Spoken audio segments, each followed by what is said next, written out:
Assalamu alaikum wa rahmatullahi wa barakatuh, dear brothers and sisters. Welcome back to People of Quran, where every night I share with you a story about how one of our pious predecessors interacted with an ayah of the Quran.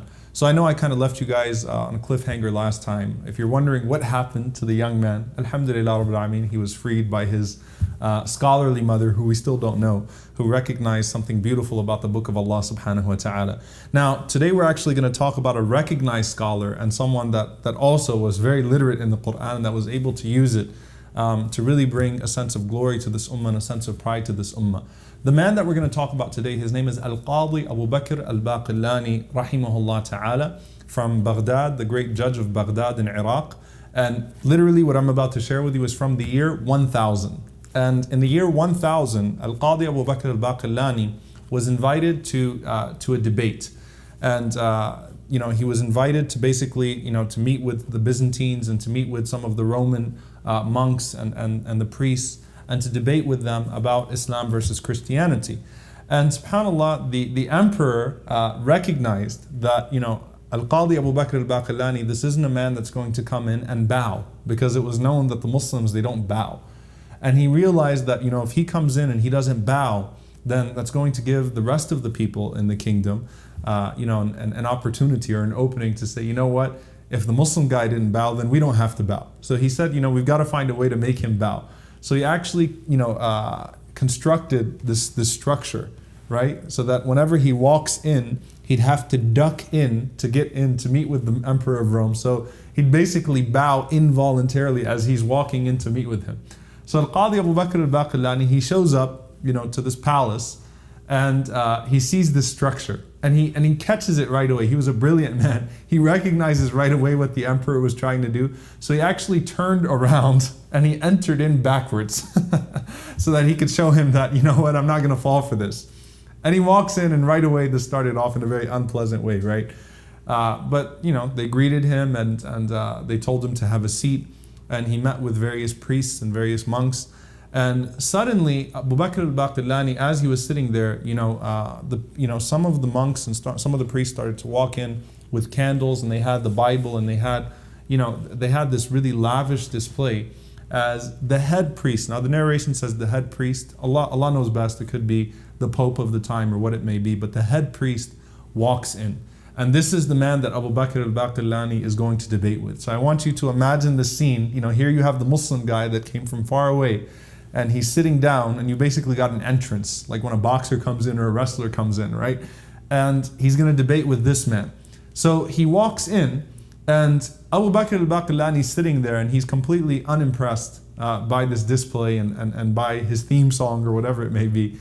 And as he walks in, he says to him, as he greets him, he says, so how are the wife and the kids doing? And when he says, how are the wife and the kids doing?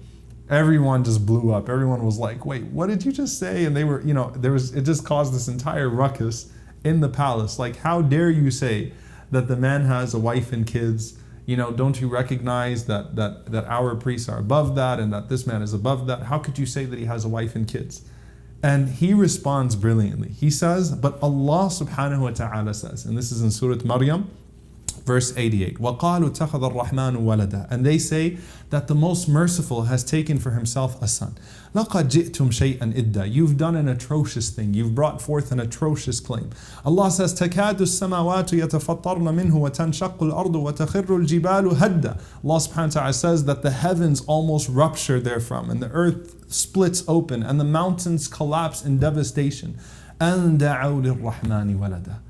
That they dare attribute to the most merciful a son. He said, subhanAllah, you guys are up in arms, and this whole ruckus took place because I asked one of the priests about his wife and kids, but you're willing to attribute that to Allah subhanahu wa ta'ala. So obviously the debate went sour from that moment. Abu Bakr al-Baqillani had the upper hand. And when that happened, one of them chimed in, and he wanted to basically insult the Muslims. So he said to him, tell us what happened to the wife of the Prophet ﷺ, the wife of the Prophet Muhammad that committed adultery. And he meant by that Aisha radiallahu anha. So he brought forth the slander against Aisha. And listen to what Abu Bakr al-Baqillani said.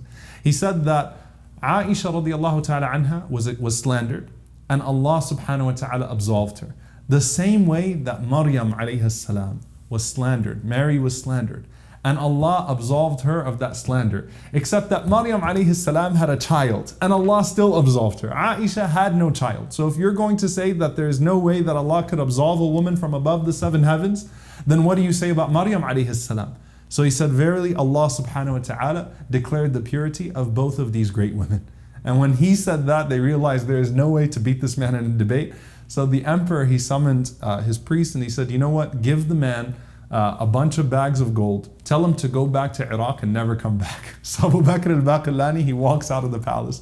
He's got these bags of gold and he goes back to Baghdad and he drops this into Baytul Mal, into the treasury. And subhanAllah, we find from that again, the lesson that we take from that is that truly, subhanAllah, to attribute a wife or partners to Allah subhanahu wa ta'ala is of the most grievous things. And this is what Allah subhanahu wa ta'ala says, that the earth almost splits, the skies almost split, that the mountains are devastated by someone attributing a child or attributing a wife to Allah subhanahu wa ta'ala. Allah subhanahu wa ta'ala is pure from all of that, and there is no one, as Allah Azza wa Jalla says in the Hadith Qudsi, that there is no one more deserving of not having a partner attributed to him than me. No one more deserving than me. So we declare the oneness of Allah subhanahu wa ta'ala, and we ask Allah subhanahu wa ta'ala to join us with our mother Maryam alayhi salam and Aisha radiallahu anha, and with the Prophet sallallahu alayhi wasallam, and those who were purified from the Prophets and the companions and the great predecessors in the highest level of Jannat al-Firdaus. Allahumma ameen.